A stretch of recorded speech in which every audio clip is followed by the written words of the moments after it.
Y los movimientos estudiantiles, realizada por el doctor Ricardo Contreras Soto, del CIDE de la región Centro. ¿Qué es la crisis civilizatoria y en qué consiste?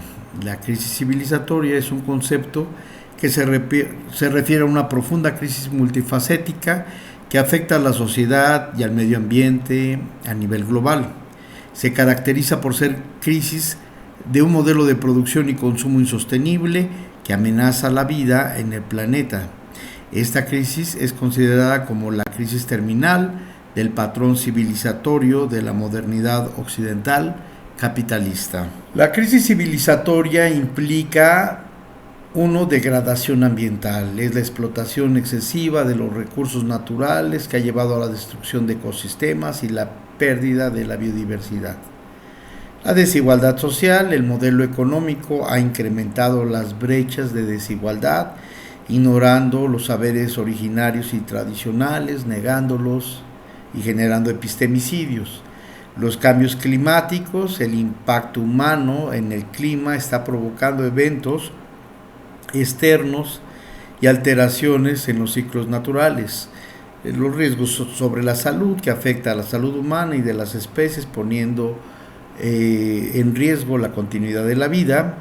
Y en este punto es importante el cuestionamiento de la noción de progreso, donde se pone en duda el concepto tradicional de progreso que solía asociarse con la destrucción de los ecosistemas. Se plantea la necesidad de una transición socioecológica para reconstruir el tejido de la vida, repensar colectivamente nuestras posiciones en el mundo. Se busca un compromiso colectivo de reflexión crítica con la vida y una regeneración que cuide a la tierra como una parte comunitaria. La crisis civilizatoria es llamada a pensar y repensarse absolutamente todo, desde nuestras prácticas cotidianas hasta los grandes sistemas económicos, políticos que rigen nuestra sociedad, nuestras formas de pensar, nuestras formas de participar. Es una oportunidad para imaginar y construir un futuro más sostenible y equitativo. ¿Qué relación existe entre la crisis civilizatoria y las protestas de los estudiantes? Bueno, pues junto a los problemas globales que desafían las bases de nuestra sociedad, como el cambio climático, la desigualdad económica y la pérdida de biodiversidad, estos problemas a menudo se interconectan y pueden influir en el comportamiento y las preocupaciones de los individuos y de los grupos, incluidos los estudiantes. Las protestas estudiantiles en Estados Unidos, especialmente las recientes relacionadas a los temas pro-palestinos, pueden verse como una respuesta a aspectos de esta crisis.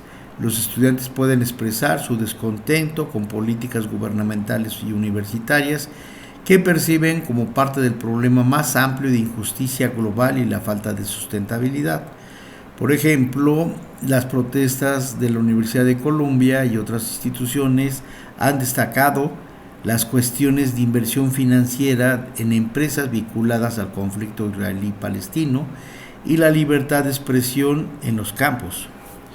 Estas protestas pueden reflejar una conciencia creciente entre jóvenes sobre las acciones de las instituciones y los gobiernos y pueden contribuir a las crisis civilizatorias.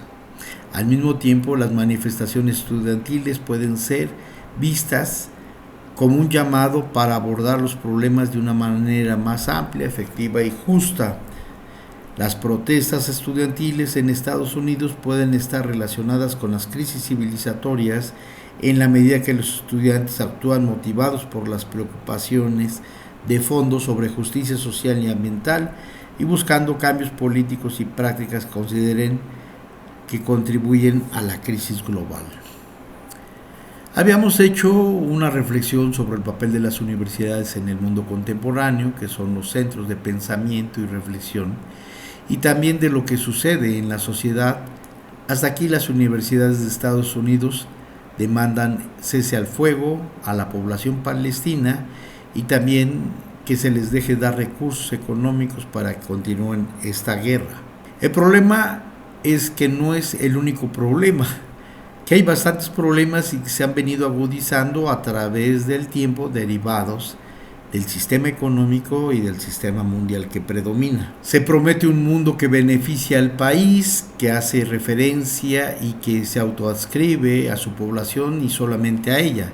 Y es un discurso históricamente, habla de manera mágica, como si hubiese sido seleccionado por alguien, por un grupo o a esta nación, para instaurarse como paraíso en este mundo.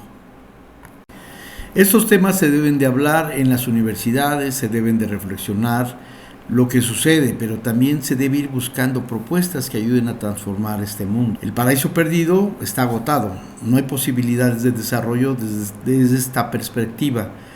Dentro de ese sistema que no afecte a los demás países, que no genere desigualdades sociales al interno de él, las discriminaciones y que se generen entre los que se concentra la riqueza y los que no la tienen. Desde la guerra de Vietnam se ha denunciado y poco se ha entendido a veces de la geopolítica.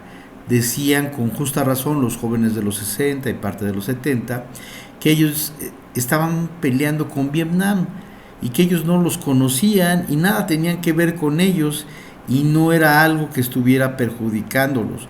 Por lo tanto no había motivo para luchar, no había motivo de odio. Sí, mucha gente muy comprometida optó por estas cuestiones religiosas una vez que no hubo mucho caso al principio, porque parecía que solamente había dos maneras de resolver el problema, que tomaras parte del bloque comunista o del bloque capitalista, y bueno, pues no era así lo que se estaba formando, ¿no?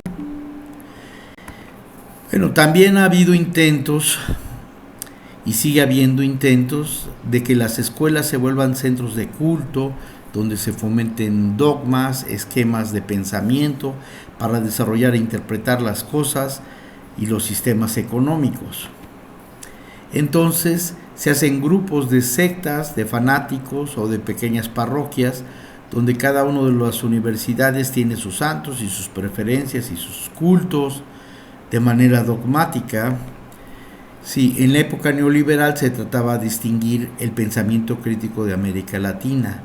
No querían que se desarrollara planteamientos alternativos fuertes o críticas teóricas que han perdurado en algunos puntos importantes de las problemáticas que se han señalado en el sistema mundo y en los imperios.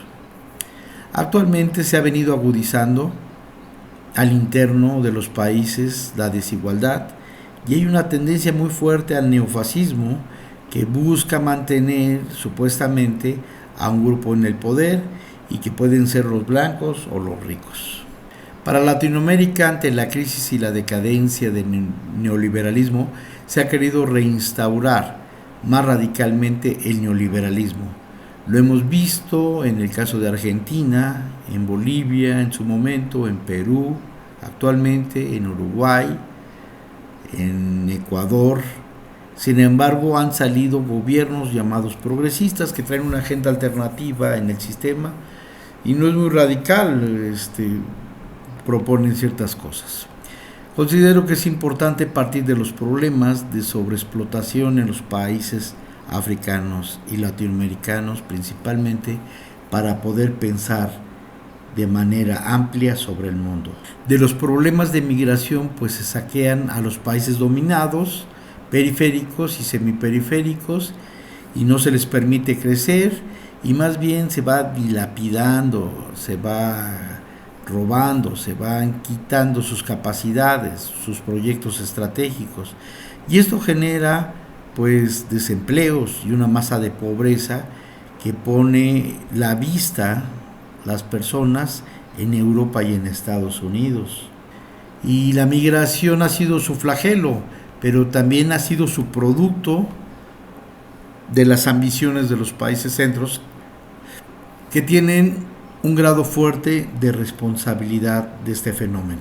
Si quisieran solucionar los problemas, partirían de las problemáticas, de las soluciones, cómo es alimentar, generar empleo, autoempleo en los países periféricos y semiperiféricos. pero no se quiere asumir esta responsabilidad porque se pierde la riqueza acumulada, los recursos, para extraerlos de forma gandalla por estos grupos de poder. Y está pues el gran escenario internacional donde hay un país socialista, ex socialista, un país según socialista, y está la Comunidad Europea y Estados Unidos peleando la plaza. Entonces en Latinoamérica se volvió el laboratorio político, y estar viendo y experimentando por partes de los países centros cómo boicotear las posibles capacidades de gobierno, de desarrollo, y eso tampoco no ayuda a la solución de los problemas, al contrario, perjudica. Entonces estamos en el dilema de que se empobrezcan los países, de que sigan viendo grandes injusticias en el mundo y que no cambiemos nada del sistema mundial que nos perjudica, tampoco de que generemos las condiciones de cambio y de mejora. Por ello es importante ir rescatando las universidades en Latinoamérica, que sean públicas, que no se privaticen, que no predominen estas ideas de la economía de la muerte, estos dogmas que se han quedado de instaurar y petrificar como monumentos a la necedad.